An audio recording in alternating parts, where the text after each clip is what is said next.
हाथ भी, पैर भी, आँख भी, मन में यही विचार करना चाहिए कि परमात्मा की हम पर कृपा है, जो भगवान ने हमें सकुशल इस प्रकार से आज तक रखा है। तो महापुरुषों के बारे में यदि विचार किया जाए तो हम ही आप में से चुनकर एक महापुरुष बनता है। हर व्यक्ति जो है जन्मते जायते शूद्रः कर्मते जायते द्विजः, जन्म से एक समान जो है सब लोग उत्पन्न होते हैं, कर्मों के अनुसार उन्हें गतियां प्राप्त होती हैं और जो जैसा कर्म करता है वो उसी स्थान पर पहुंच जाता है। विद्यालय में पिता जो है सभी पुत्रों को बराबर एक समान जो है विद्यालय में प्रवेश कराते हैं। प्रवेश का लेता है पुत्र और उस प्रवेश का पर लेकर के अपने अध्ययन के द्वारा, अपने मन और कर्म और विचार के द्वारा अध्ययन करता है। कोई एसपी बनता है, कोई कलेक्टर बनता है, कोई आईजी, कोई डॉक्टर बनता है, कोई कुछ बनता है। ये हमारे कर्मों के ऊपर है। यदि हम देख लें, विचार करें महापुरुषों पर, तो बाबा तुलसीदास पर सर्वप्रथम विचार करते हैं। बाबा का जीवन परिचय यदि देख लिया जाए तो किस प्रकार से बाबा का जीवन था।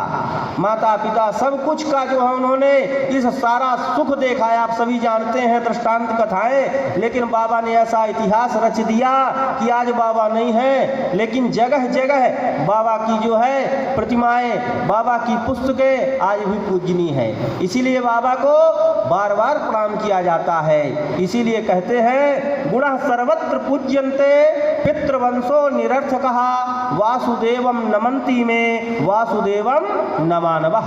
गुणों की पूजा होती है। हमेशा जितना अच्छा गुण हम करेंगे, धर्म करेंगे, वही हमारे लिए सौभाग्य का विषय बनेगा।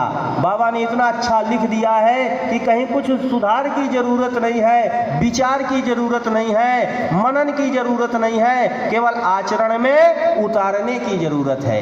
इसीलिए बाबा को कहते हैं कि तुलसी सतकोट प्रणाम तुम्हें, तुलसी सतकोट प्रणाम तुम्हें, कविता कछु ऐसी बनाए दई है, जिनके पगनापन ही हती तिन्हें गोरथ आज चढ़ाए दई है। द्वापर में एक व्यास हते कली लाखन व्यास बनाए दई है। बाबा ने इतना अच्छा प्रसंग लिख दिया है कि लाखों व्यास जो हैं बने हुए हैं। तो कहने का तात्पर्य है कि मानव जीवन यदि हमें मिला है, मानव देह अमूल्य है, यदि जीवन मिला है तो हमें जीवन का निर्वाह करना चाहिए।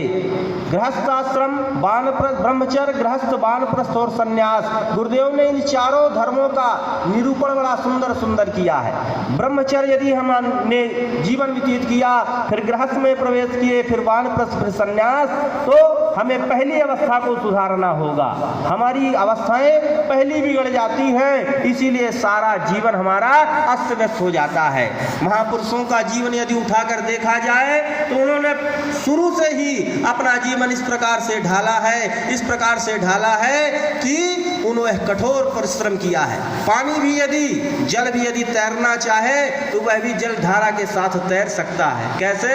यदि जल को बर्फ बना दिया जाए, बर्फ की सिल्लियां बना दी जाए तो वह बर्फ बन करके उस जल धारा में भी बहने लगता है। कल्पना की बस बात है, विचारों की भी बात है। बस हम आप में विचारों का परिवर्तन करना होगा। जो कुविचार हमारे हृदय पर विराजमान है उन कुविचारों को नष्ट कर देना है और सुविचार अपने हृदय पर प्रवेश कर देना है।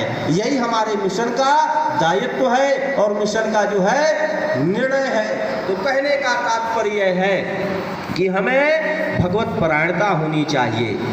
पहली अवस्था हमें सुधारनी चाहिए। क्यों? क्योंकि वेदों में, उपनिषदों में कहा गया है कि प्रथम न अर्जिते विद्या